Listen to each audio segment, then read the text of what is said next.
오늘 하나님께서 우리에게 주시는 말씀은 사도행전 17장 1절에서 9절까지 말씀입니다.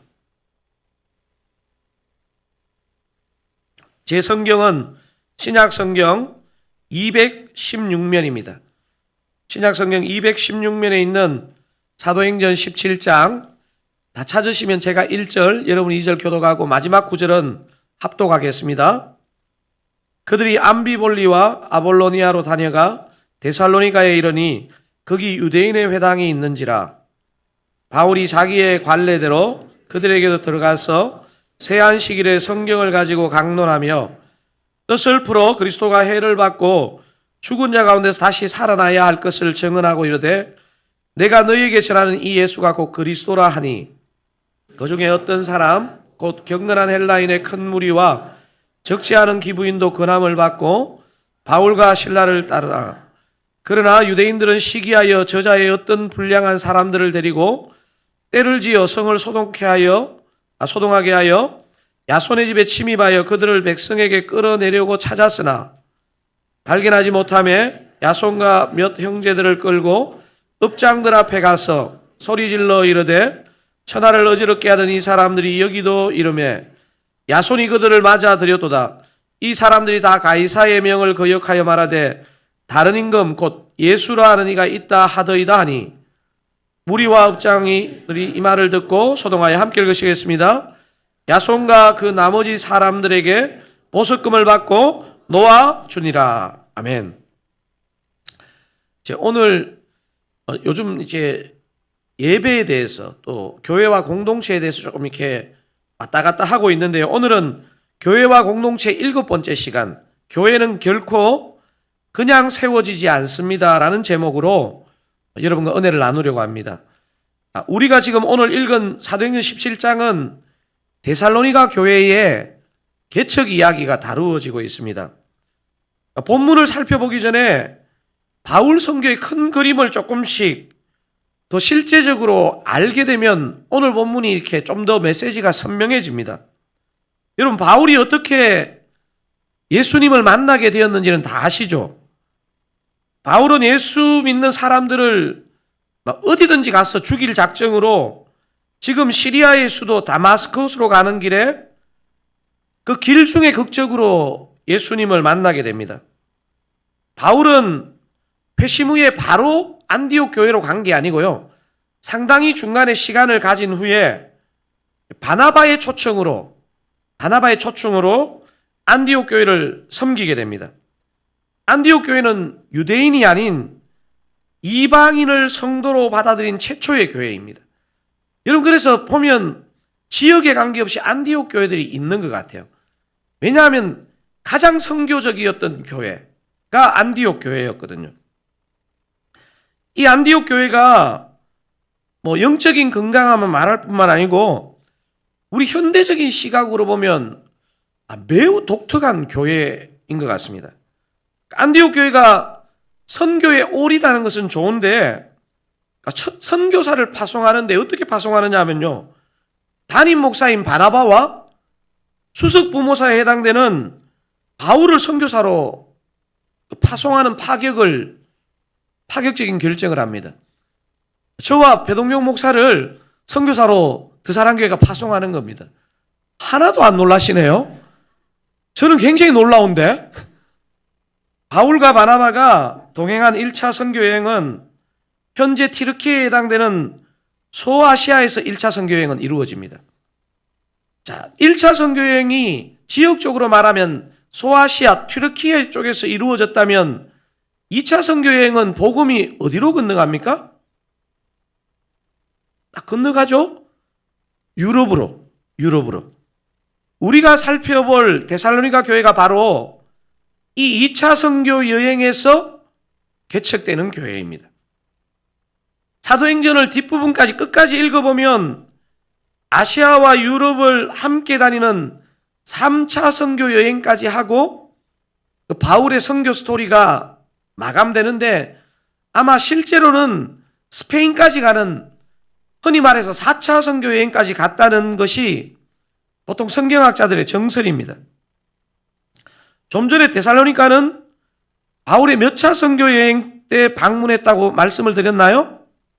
2차입니다. 2차. 2차 선교 여행의 의미를 한마디로 말씀드리면 복음이 아시아에서 어디로요? 유럽으로 건너갔다는 사실입니다.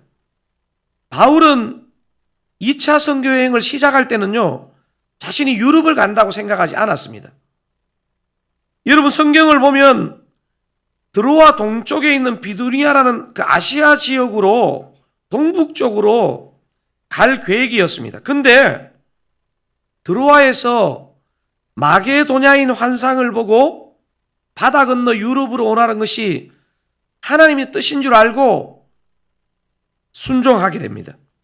사도행전 16장에서 바울이 마게도냐의 수도 빌립보를 거쳐 17장에 접어들면 암비볼리와 아볼로니아를 거쳐 데살로니가로 간다는 내용이 기록됩니다. 이에 대한 본문 첫 절을 제가 한 번 더 읽어보겠습니다.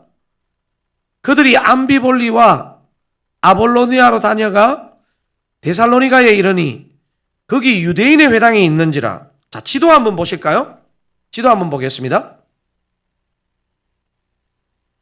여러분, 지도에서 혹시 드로아가 보입니까? 글씨가 작아서 잘 안 보이죠? 소아시아 저 끝에 바다 오른쪽에 드로아란 작은 도시가 확대를 거기 좀 해주실 수 있나요? 보입니까? 공부를 많이 하셨는가 봐요. 드로아에서 마게도냐 환상을 보고 바다 건너 네아폴리로 가고 그 다음에 어느 도시를 거칩니까? 빌립보, 암비볼리, 아볼로니아, 데살로니가. 저는 아직 하나도 안 보이는데요. 그냥 포기하세요. 데살로니가에서 일행이 무엇을 했는지가 3절까지 기록되고 있는데 제가 한번 쭉 한번 읽어보겠습니다. 그들이 암비볼리와 아볼로니아로 다녀가 데살로니가에 이르니 거기 유대인의 회당이 있는지라. 바울이 자기의 갈래대로 그들에게로 들어가서 새 안식일에 성경을 가지고 강론하며 3절 같이 한번 읽어볼까요? 뜻을 풀어 그리스도가 해를 받고 죽은 자 가운데서 다시 살아나야 할 것을 증언하고 이르되 내가 너희에게 여러분 방금 읽었던 이 세 절을 보시면 어떤 느낌이 드십니까? 좀 전에 제가 말씀드린 것처럼 바울은 원래 아시아 비두니아 지역으로 선교할 계획이었는데 성령의 강건하심으로 유럽의 빌립보로 건너갔고 본문에 해당되는 데살로니가까지 오는 그 바울의 생각의 유연성, 성령 앞에서는 무조건 받아들인다는 이 유연성을 느낄 수 있습니다. 여러분, 바울은요, 제가 보니까 이렇게 보시면 돼요. 성령이 말씀하신 게 분명하면 어떤 경우라도 순종하는데 하지만 본인이 하나님 앞에 갖고 있는 중요한 루틴이 있었습니다. 사람마다 이렇게 보니까 루틴이 있더라고요. 자고 일어나면 하는 루틴이 있고 자기 전에 하는 루틴이 있습니다. 바울이 선교하면서 가졌던 중요한 루틴이 오늘 본문 속에 기록되어 있는데요. 그걸 오늘 좀 살펴볼 거고 남은 시간은 바울의 이 데살로니가 선교, 데살로니가 교회가 어떻게 개척되었는지를 우리가 살펴보려고 합니다. 그래서 데살로니가 선교, 데살로니가 교회 개척이 우리에게 주는 메시지가 여러 가지 있는데 첫 번째는요. 바울은 어떤 삶을 살았습니까? 복음 전거 중심의 삶을 살았습니다. 이 데살로니가 선교뿐 아니고 바울의 선교의 이렇게 여정을 보면요. 바울의 항상 중심에는 뭐가 있었습니까? 복음 전거. 복음을 드러내는 것입니다. 사도행전 17장에는 바울의 선교 루틴이 나온다 그랬죠? 그러니까 바울의 선교 루틴의 첫 번째는 뭐냐 하면요. 가는 지역마다 어디를 갔을까요? 유대인의 회당을 찾아갔습니다. 제가 처음에 이제 이 바울에 대해서 공부할 때 아니 이방인 선교에 헌신한 바울이 왜 굳이 유대인 회당을 찾아갔느냐 이런 질문이 생기더라고요. 오늘 본문에도 나오는 것처럼 유대인 회당에는 유대인만 있는 게 아니고요. 하나님을 경외하는 이방인들이 그 유대인의 회당에 접촉을 했습니다. 유대인의 회당에 가서 바울이 행한 루틴을 제가 이렇게 한번 정리해 봤습니다. 유대인의 회당을 가고 두 번째 루틴이 뭡니까? 자기의 관례대로, 다른 말로 하면 평소의 습관대로 성경을 강론했습니다. 성경을 강론했다는 말은 성경을 설교했다고 보시면 됩니다. 세 번째는요, 성경 강론의 내용에 뭐가 들어 있었습니까? 예수 그리스도의 고난과 부활. 여러분, 요 루틴이 바울의 선교 지역에 관계없이 거의 본인이 행했던 루틴입니다. 그 지역에 가면 유대인의 회당이 있는지를 살펴보고 있으면 찾아가고, 빌립보 같은 곳에는 없어가 기도처를 찾아간 거죠. 그리고 두 번째는 그가 늘 해오던 대로 성경을 가르쳤습니다. 그리고 성경의 내용은 뭐를 가르쳤다고요? 예수 그리스도의 고난과 부활. 이게 복음의 핵심이거든요. 여러분, 근데 혹시 강론한 성경이 구약일까요? 신약일까요? 바울이 강론한 게. 여러분, 이런 경우는 반드시 구약이라고 대답하셔야 됩니다. 왜냐하면 아직 신약이 완성이 되지 않았던 때입니다. 그래서 당연히 바울이 가르친 것은 구약이었습니다. 구약을 통해 무엇을 강론했느냐? 예수 그리스도의 고난과 부활을 강론했다는 것입니다. 그러니까 당신들이 그렇게 기다려온 메시아가, 유대인들은 반드시 메시아를 기다리거든요. 그 메시아가 예수님이다. 그리고 당신들 인생의 고난을 해결하고자 예수님이 대신 고난 당하셨고 부활하셔서 저와 여러분의 구주가 되어주셨다. 이런 요지로 강론을 했다는 것입니다. 여러분, 바울의 이 루틴이 주는 도전이 뭐냐면 한마디로 복음 중심의 삶을 살았다는 것입니다. 복음 증거 중심의 선교를 행했다는 것입니다. 혹시 여러분 가운데 이런 반문이 들지도 모르겠습니다. 복음 증거는 바울 같은 선교사나 목회자인 강선웅 목사가 사는 삶 아닌가요? 오늘 저와 여러분이 바울의 이 루틴을 보면서 반드시 기억하고 넘어가야 할 게 하나 있습니다. 바울과 여러분, 제가 교회의 직분은 다르고 세상에서 하는 일은 달라도 반드시 동일한 사명이 하나 있는데요. 복음 증거의 사명입니다. 저와 여러분 동일하게 세상에서 부름받은 하나님의 백성이고 세상으로 보냄받은 하나님의 선교사라는 사실입니다.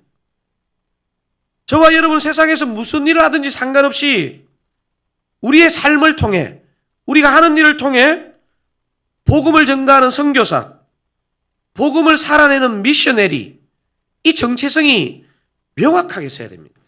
여러분, 제가 보니까요, 교회 모든 구성은요, 직분이 다 다른데요, 똑같은 것은 뭐냐면요, 세상 속의 선교사라는 겁니다. 아멘이시죠? 이게 바로 금년 상반기 때 우리가 살펴본 미셔널 라이프 컨퍼런스의 가장 중요한 핵심 내용입니다. 우리 성도님들이 세상 속에서 다양한 직업을 가지고 다양한 일들을 하시게 됩니다. 여러분이 어떤 일을 하시는지 그 일을 통해 복음을 전가하시는 여러분 되시기 바랍니다. 여러분은 정직하게 이런 의문을 가질 수 있습니다. 목사님, 과연 제가 하는 이 일을 통해서 복음 전가를 할 수 있을까요? 어떤 경우는 목사님, 제 사무실에는요, 예수 믿는 사람이 한 사람도 없어요. 그래서 여러분을 그곳에 보내신 것입니다.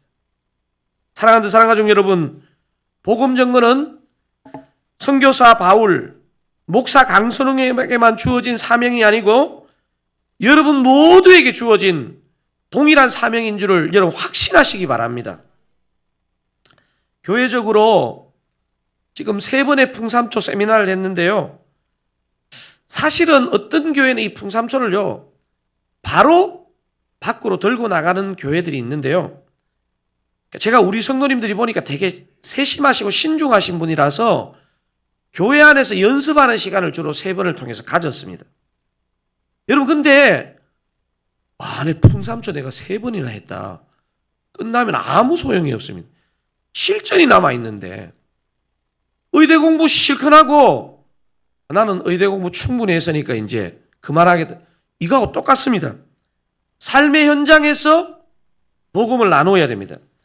그래서 풍삼초 3기까지는 주로 교회 안의 연습이었고요. 이제 내년 봄에 하게 되는 풍삼초 4기는 세상 속에서 실전을 한번 해보는 겁니다. 그래서 여러분이 풍삼초 4기 때는 지금부터 기도하세요. 여러분 삶의 현장에 누군가를 따르미로 정하고 복음을 나눌까를 기도하십시오. 그럼 반드시 주님께서 이 사람에게 전해라, 이런 마음을 줄 거예요. 목사님, 그렇게 얘기해도 솔직히 저는 세상에서 복음을 한 번도 나누어 본 적이 없는데요. 걱정하실 거 없습니다. 이제 나누시면 됩니다. 여러분, 이제 나누시려고 안 나누신 거잖아요. 우리가 복음을 왜 나누어야 되느냐면요, 복음을 나누어야 내 삶을 돌아보게 됩니다. 그런 것 같아요. 여러분, 설교자에게 가장 어려운 게 설교 준비하는 게 아닙니다. 설교에 합당한 삶을 내가 살아내는 것을 점검하는 게 제일 어려워요. 사랑하는 사랑하는 여러분, 정말로 직업이 무엇이든 저와 여러분 복음 증거의 사명을 가지고 있는 줄로 믿으시죠? 이제 삶의 현장에서 복음 증거 중심의 삶을 살아갈 것을 준비하시기를 주님의 이름으로 축원드립니다. 자, 복음을 전가할 때 어떤 일이 일어날까요? 여러분, 성령에 충만하여서 기도 많이 하고 복음을 딱 증거해 보면, 여러분 증거해 보신 분 아시잖아요. 어떤 일이 나요? 10 중에 9은요 그냥 무시합니다. 그리고 좀 성격이 과격한 사람은 막 욕합니다. 오늘 이 데살로니가 성도가 우리에게 주는 중요한 2번째 메시지가 있는데요, 이걸 항상 복음 전가하는 사람은 마음에 담고 있어야 합니다. 2번째 메시지가 뭡니까? 복음 전거에는 대적과 환영이 공존합니다. 복음 전거에는 어떤 반응이 있다고요? 대적과 환영이 공존한다는 사실입니다. 여러분, 이건 분명합니다. 정말로 대사도였던 바울에게도요, 사실 제가 볼 때 만약에 천국 가가지고 바울에게 제가 물어보고 싶어요. 당신이 전한 복음을 몇 프로 환영했고 몇 프로 대적하고 거절했습니까? 물어보면 저는 거의 확신할 수 있는 것은요, 훨씬 많은 경우에 거절을 당했을 거예요. 바울이라도. 오늘 본문이요, 누가가 의도적으로, 누가는 의사고 역사가거든요. 굉장히 섬세한 사람입니다. 이 사람의 성격 자체가 굉장히 디테일해요. 그래서 오늘 본문 5절 6절을 읽어보면요, 이 바울이 데살로니가에서 복음을 강론할 때 어떤 일이 있었는지를 여러분 5절 6절에 다른 단어는 그냥 기억 안 해도 되고요, 동사만 강세를 두어서 한번 읽어보면요, 얼마나 이 영적 싸움이 심했는지를 알 수 있습니다. 여러분 5절을 같이 한번 읽어보겠습니다. 그러나 유대인들은 시기하여 저자의 어떤 불량한 사람들을 데리고 때를 지어 성을 소동하게 하여 야손의 집에 침입하여 그들을 백성에게 끌어내리고 찾았으나 발견하지 못하며 야손과 및 형제들을 끌고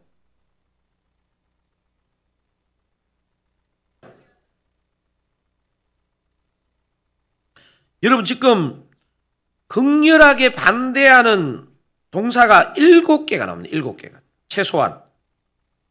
시기하여, 때를 지어, 소동하게 하여, 침입하여, 끌어내려고 찾았으나, 끌고, 소리질러. 여러분, 우리가 복음을 제대로 전할 때요, 반드시 이런 일이 있습니다. 아이고, 못하겠다. 이러시면 안 되고요. 여러분, 이 땅 어디에도요 영적인 무풍지대나 영적인 무균실은 없습니다. 병원에는 가면 무균실이 있는데요, 세상은 절대로 무균실이 없습니다. 예전에 직장 생활하는 청년들에게 그런 얘기를 제가 들은 적이 있습니다. 직장에서 밥 먹을 때 자기가 믿는 사람이기 때문에 식기도를 전혀 안 할 수는 없고, 식기도하면 너무 튀는 것 같아요. 그게 싫더래요. 그래서 항상 이 청년은 이렇게 기도했대. 이마에 땀을 닦는 척 하면서 식기도를 하고, 항상. 내가 이걸 보면서요, 굉장히 중요한 인사이트를. 이 청년만 그런 게 아니고 우리의 삶이 그래요. 튀는 거 싫어해요. 그냥 마음으로 믿고 내 삶으로 믿는 거지 이러고 전부 다 그냥 땀 닦고 이렇게 식사기도 하고 먹는, 상징적으로. 여러분, 심지어 교회 안에서도요, 복음이 정말 원색적으로 전거될 때 많은 저항이 있을 수 있습니다. 목숨 걸고 복음을 전한 바울이 오죽했으면 데살로니가 후서 3장 2절에 이런 말씀을 했을까요? 제가 한번 읽어볼게요. 또한 우리를 부당하고 악한 사람들에게서 건지시옵소서 하라. 믿음은 모든 사람의 것이 아니니라. 여러분, 절대로 바울은요, 예수 믿기 전에는 배타적인 사람이었지만 예수를 믿은 후에는 얼마나 사랑에 관용적인 사람이었는지 모릅니다. 그런데 딱 이렇게 얘기합니다. 믿음은 모든 사람의 것이 아니라. 이거는 사람들을 분리하는 얘기가 아닙니다.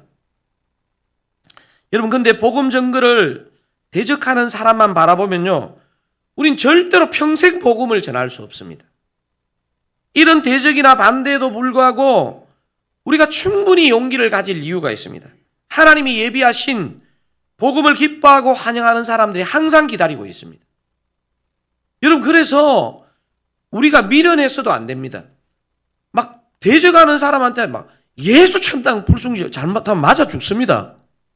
그렇게 하라는 게 아니고요, 반드시 그 속에 복음을 기뻐하고 환영하는 사람을 주님은 준비하고 계십니다. 주님께 돌아올 주님의 백성이 여전히 많다는 사실이 우리에게 복음을 전거해야 될 이유인 거죠. 사도행전 17장 4절을 보면요, 의도적으로 5절 6절을 얘기하기 전에 4절을 먼저 기록하고 있습니다. 한번 읽어볼까요? 그 중에 어떤 사람 곧 경건한 헬라인의 큰 무리와 적지 않은 귀부인도 권함을 받고 바울과 실라를 따르나. 경건한 헬라인의 작은 무리입니까? 큰 무리. 적지 않은 귀부인, 삼청동 부인도 복음을 받을 것을 기다리고 있다는 것입니다. 여러분, 여기서 경건한 헬라인은 하나님을 경외하는 이방인을 말하는데 소수가 아니고 지금 무리라고 얘기하고 있죠? 할렐루야입니다. 지금도 복음을 반대하는 자들이 있지만 여전히 복음을 환영하는 자들이 우리 주변에 있습니다. 많은 하나님 경외하는 이방인들과 적지 않은 기부인들. 그러니까 여러분, 복음은요, 빈부에 관계없이, 많이 배우고 적게 배우고에 관계없이 반드시 하나님의 백성이 있습니다. 저와 여러분이 복음 전거의 삶을 사시면, 혹은 복음에 합당한 삶을 살려고 애쓰시면요, 분명히 그걸 비난하거나 대적하는 사람들이 있을 수 있습니다. 하지만 이때 낙심하지 말아야 할 것은 부족한 우리를 통해서도 복음을 받아들일 준비를 하고 있는 사람이 있다는 것을 기억하시기 바랍니다. 혹시 특별히 안 믿는 사람들이 많은 환경에서 생활하시는 분들은요, 오늘 좀 전에 읽었던 이 4절을 꼭 마음에 담으십시오. 제가 4절 다시 한번 읽겠습니다. 그 중에 어떤 사람 곧 경건한 헬라인의 큰 무리와 적지 않은 기부인도 권함을 받고 바울과 실라를 따르나. 안 믿는 현재 환경이 낙심의 요소가 아니라 또 다른 소망과 사명의 요소가 될 수 있습니다. 제가 처음 예수 믿을 때 기억을 해보면요, 믿음 때문에 기쁜 것은 잠시고 당시에 전혀 믿지 않는, 제가 그 집안에서 처음 믿었거든요. 수시로 충만했다가 다운되었다가, 충만했다가 다운되었다가, 뜨거운 구원의 감격으로 기도를 시작해도요, 가정을 위해서 기도하면 여러분 이런 느낌 아세요?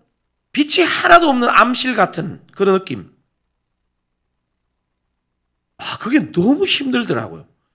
나는 막 하늘의 빛을 보았는데 내 가족을 보니까 빛이 하나도 없어요. 하나도 없는 암실. 근데 참 신기한 게요.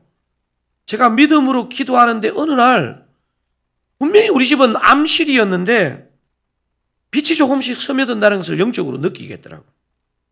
어머니가 믿으시고 아버지도 믿으시고 형수님과 형님들이 믿기 시작하는 거예요. 우리는 약하나 복음은 능한 줄로 믿으시기 바랍니다. 여러분 꼭 시험하십시오. 사람이 강해 보이지만요. 사람이 강하나 복음이 강하나 여러분 시험해 보세요. 복음은 반드시 승리할 줄로 믿습니다.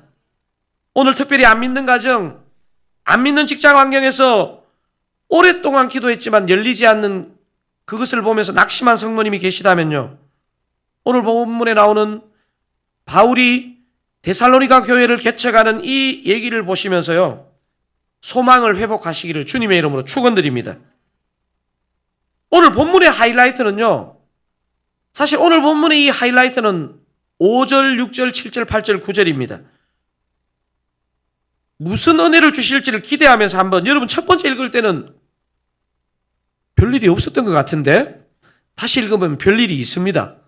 제가 5절을 먼저 한번 읽어볼게요. 교독해 보겠습니다. 그러나 유대인들은 시기하여 저자의 어떤 불량한 사람들을 데리고 때를 지어 성을 소동하게 하여 야손의 집에 침입하여 그들을 백성에게 끌어내려고 찾았으나 6절 읽겠습니다. 여러분. 손과 몇 형제들을 끌고 업장들 앞에 가서 소리질러 이르되 천하를 어지럽게 하던 이 사람들이 여기도 이러매 야손이 그들을 맞아 들였도다. 이 사람들이 다 가이사의 명을 거역하여 말하되 다른 임금 곧 예수라 하는 이가 있다 하더이다 하니 무리와 업장들이 이 말을 듣고 소동하여 9절 같이 읽겠습니다. 야손과 그 나머지 사람들에게 보석금을 받고 놓아주니라. 여러분 제가 보니까 이 땅의 복음의 역사는요. 극소수의 유명한 사람이 있지만요. 대부분의 사람은 무명하고 평범한데요. 그 사람들을 통해서 얼마나 많은 믿음의 역사가 일어나는지 모릅니다. 오늘 데살로니가 성교가 주는 마지막 메시지가 바로 그것인데요. 여러분 1번, 2번 복습을 한번 하고 3번을 보겠습니다. 첫 번째 데살로니가 교회 개척이 우리에게 주는 메시지 첫 번째가 뭡니까? 바울은 복음 증거 중심의 삶을 살았습니다. 아멘. 두 번째, 복음 증거에는 대적과 환영이 공존합니다. 여러분 기억하십시오. 꼭. 하지만 환영이 있다는 것을 기억하시고 두려워하거나 낙심하지 마십시오. 세 번째, 초신자도 얼마든지 담대한 믿음의 삶을 살 수 있습니다. 초신자도요, 얼마든지 믿음의 삶을, 믿음의 그 삶에 동참할 수 있다는 사실입니다. 여러분 여기에 지금 우리가 5절에서 9절까지 읽었던 여기에 어떤 이름이 하나 나옵니까? 삼손 아닙니다. 야손이죠. 야손. 제가 보니까 미국에 가보니까 이 남자 이름 제이슨이 되게 많더라고요. 이 제이슨이 야손입니다. 야손. 야손이 제이슨입니다. 야손은 히브리 이름인 여호수아 혹은 예수의 헬라식 이름이네요. 헬라식. 그러니까 여호수아, 예수가 헬라식으로 하면 야손입니다. 제이슨입니다. 야손은 여기 말고 바울 서신에 그냥 막 스쳐가듯이 한 번 더 나오는데 그만큼 무명의 사람입니다. 무명의 사람. 사도행전 17장 2절에 바울이 세안식일에 성경을 강론했다고 해서 여러분 3주만 바울이 데살로니가에 머물렀다고 속단하는 하지는 마세요. 제가 신뢰할 만한 그 바울 신학자들을 이렇게 살펴보니까 바울은 데살로니가 유대인 회당에서는 3주간 성경 강론을 했지만 그것을 포함해 낮에는 텐트 메이커로 일하면서 한 3달 정도 데살로니가에 머문 것으로 그렇게 바울 신학자들이 기록하고 있더라고요. 그러니까 이 야손의 신앙 이력은요, 길게 잡아야 맥시멈 3개월. 얼마나 초신자입니까? 이런 초신자 야손이 오늘 본문에 보니까 어떤 일을 하고 있습니까?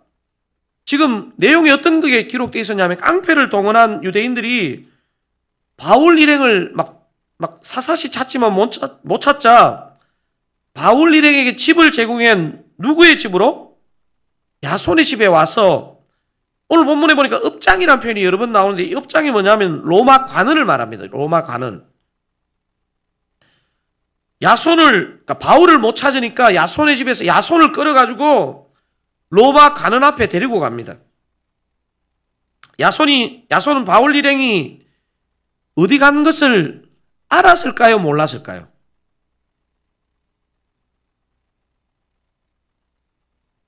알았을 겁니다. 오늘 보면 바로 다음 10절에는 보면 읽어보면요. 밤에 형제들이 곧 바울과 실라를 베레아로 보내니 베레아로 피신시킵니다. 밤에 형제들이 곧 바울과 실라를 베레아로 보내니 이랬는 거 보면요.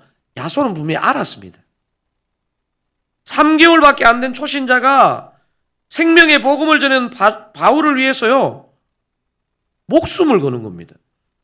여러분 보통 초신자가 아니라 막 장성한 신자라도 이런 상황 되면 두려워서 불지 않겠습니까?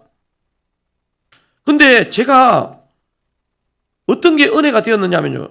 목숨도 그렇지만 성경이 묘해요. 어떤 부분은 침묵하는데 어떤 부분은 굉장히 꼼꼼하게 기록해요. 9절 한번 읽어볼까요? 야손과 그 나머지 사람들에게 보석금을 받고 놓아주니라. 이런 보석금 알잖아요. 저는 이게 은혜가 되더라고요. 여러분 진짜 사랑은요 지갑을 여는 겁니다. 여러분 저는 여기서 보석금에다가 밑줄을 그었어요. 여러분 야손이요 바울이 어디 갔는지를 알려주지 않고 마음에 간직하고 이게 마음이라서 증거할 방법이 없는데요. 보석금을 냈다는 것은 돈을 냈다는 뜻이에요. 진짜 그가 바울을 보호하고자 함이었죠. 사랑하는 사랑가족 여러분, 여러분의 신앙 이력은 몇 년입니까? 얼마입니까? 여러분 여기서 야손의 3개월보다 더 짧은 분 계십니까? 3개월 안 되신 분. 여러분 이거 보면요. 신앙, 헌신, 대가지불은요. 신앙 기간의 문제가 아니라 것을 야손을 통해 우리가 확인할 수 있습니다. 주님은 오늘 예수 믿은 지 3개월도 채 안 된 야손을 통해서 저와 여러분에게 도전합니다. 아마 2025년도에 제가 데살로니가 전서를 함께 볼 것 같은데요. 근데 데살로니가 전서는요. 바울이 데살로니가를 떠난 지 3개월에서 한 6개월 좀 지난 시점에 보낸 편지입니다. 여러분 그거 아셨습니까? 바울이 데살로니가를 교회를 개척하면서 한 3개월 정도 있었고 어쩔 수 없이 지금 깡패들 때문에 피신했잖아요. 유대인들이 보낸 깡패들 때문에. 그리고 한 3개월에서 6개월 지난 시점에 이 데살로니가 전서라는 편지를 보냈으니까 여러분 야손을 포함한 이 데살로니가 전서라는 편지를 받는 데살로니가 성도들은 다 초신자입니다. 다 초신자. 신앙의 연륜으로 보면. 여러분 하여튼 안 놀라요. 저는 이게 너무 놀랐거든요. 근데 바울이 뭐라고 칭찬하느냐 하면요. 여러분도 다 아실 거예요. 제가 한번 읽어볼게요. 우리가 너희 모두로 말미암아 항상 하나님께 감사하며 기도할 때 기억함은 여러분 3절 같이 한번 읽어볼게요. 너희의 믿음의 역사와 사랑의 수고와 우리 주 예수 그리스도에 대한 소망의 인내를 우리 하나님 아버지 앞에서 끊임없이 기억함이니. 지금 대사도 바울 앞에서 1년도 안 된 초신자로 구성된 교회에 뭐가 있었다는 거예요? 믿음의 역사, 사랑의 수고, 소망의 인내. 여러분 기독교는 뭐의 종교라 그럽니까? 믿음, 소망, 사랑. 기독교의 가장 중요한 세 본질이 다 있었다는 거죠. 이 교회 안에, 이 성도들 안에. 여러분 정말 이런 거 보면요. 여러분 충격을 받아야 되고요. 원통해야 돼요. 목사인 제가 이 데살로니가 전서를 읽을 때마다 충격이 뭐냐면요. 1년도 안 된 신자에게 대사도의 눈에 너희에게 믿음의 역사와 사랑의 수고와 소망의 인내가 있었다는 거예요. 이거 진짜 말이 되는 얘기입니까? 여러분, 야손은요, 우리 크리스찬들, 특별히 사업하시는 분들 잘 보세요. 뭐가 성공인지를 야손을 통해서 우리 배워야 됩니다. 생명의 복음을 전해준 바울을 위해서, 주님의 나라를 위해서 기꺼이 손해를 본 야손, 그는 성경에서 그렇게 유명한 인물은 아니지만요, 성공자입니다. 성공자. 저와 여러분은 생명을 주신 주님을 위해, 또 교회와 공동체를 위해 기꺼이 손해와 불편을 감수하십니까? 제가 본문을 묵상하는데 찬송가 208장 내 주의 나라와 라는 찬송이 계속 마음에 되뇌어졌습니다. 여러분, 이거 한번 짧은 찬양인데 우리 찬양팀 반주도 해주시고 우리 찬양팀 같이 찬양해 주시면서 이 찬양 한번 불러볼까요? 내 주의 나라와 주 계신 성전과 피 흘려 사신 교회를 늘 사랑합니다. 우리 찬양이가 한번 불러보겠습니다.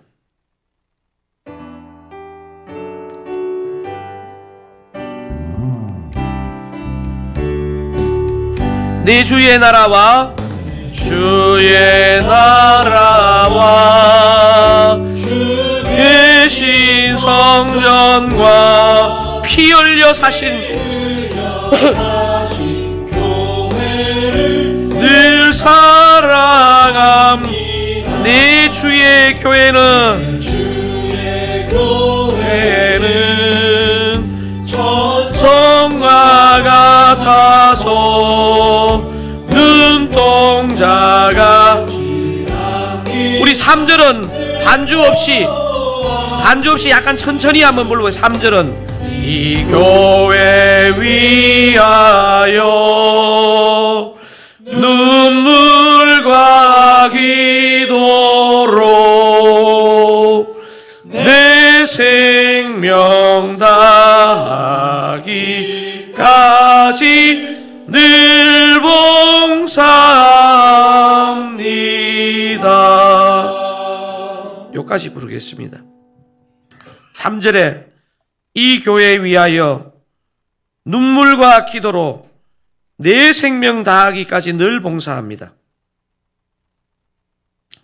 제가 이런 질문을 해보았습니다. 정말 이렇게 헌신한 사람을 주님은 과연 기억하실까? 이 묵상을 혼자 하고 있는데요, 제가 잘 아는 목사님 한 분이 생각났습니다.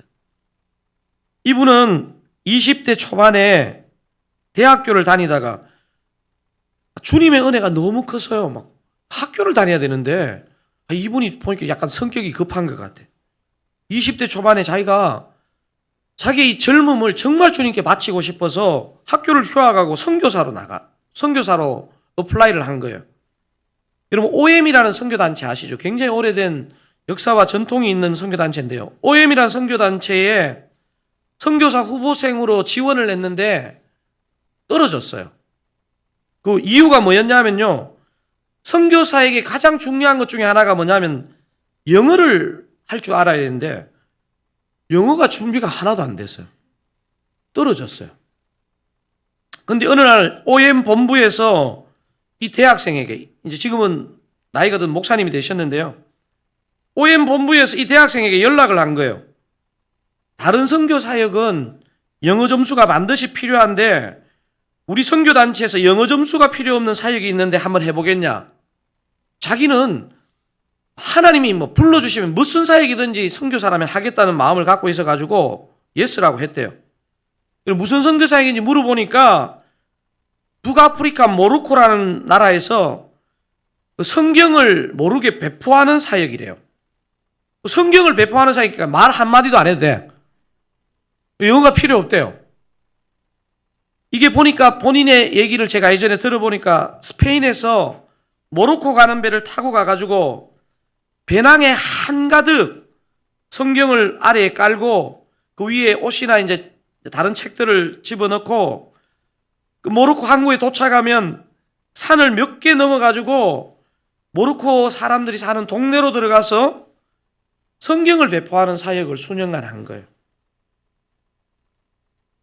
야, 주님을 위해 너무 살고 싶은데 영어를 한마디도 안 해도 선교가 가능하다고 하니까 이분이 기꺼이 그 사역을 한 거예요. 근데 이 사역이 위험할 수도 있고 외로울 수도 있기 때문에 시스템적으로 2인 1조가 움직여야 되는데 무조건 2인 1조 파트너로. 근데 대박. 이제 목사가 이런 말 쓰면 안 되는데. 영국 캠브리지 대학을 나온 수재를 파트너로 만난 거예요. 막 그 캠브리지 나온 사람도 힘들어서 영어 하나도 안 되는데 오직 한국말만 유창. 영어를 전혀 못했던 그분이 캠브리지를 나온 수재를 만나가지고 몇 년을 계속 영어 1대1 지도를 받은 거예요. Perfect English. 야, 그래가지고 자신은 그래도 이 파트너를 통해서 뭐 몇 년간 영어를 개인 지도를 받았으니까. 자기는 근데 평생 그냥 선교사로 살다가 이 땅을 떠나겠다는 마음을 갖고 있었대요. 결혼도 안 하고. 미국인 팀장이 이 어린 대학생을 보니까 너무 귀한 거예요. 그 미국 이제 OM 안에 이제 뭐 시스템이 있을 거 아니에요? 그 팀장이 보니까 이렇게 어린 나이에 주님을 이토록 사랑하는가 해가지고 몇 번이나 이 청년을 설득한 거예요. 내가 추천서를 써줄 테니까 미국에 가서 공부를 좀 해라. 계속 거절했대요.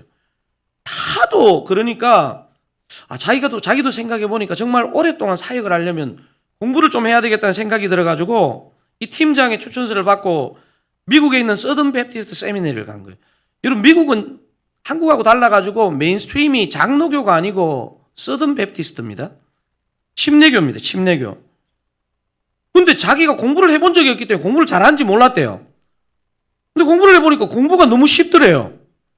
이런 교만한 사람을 보았나.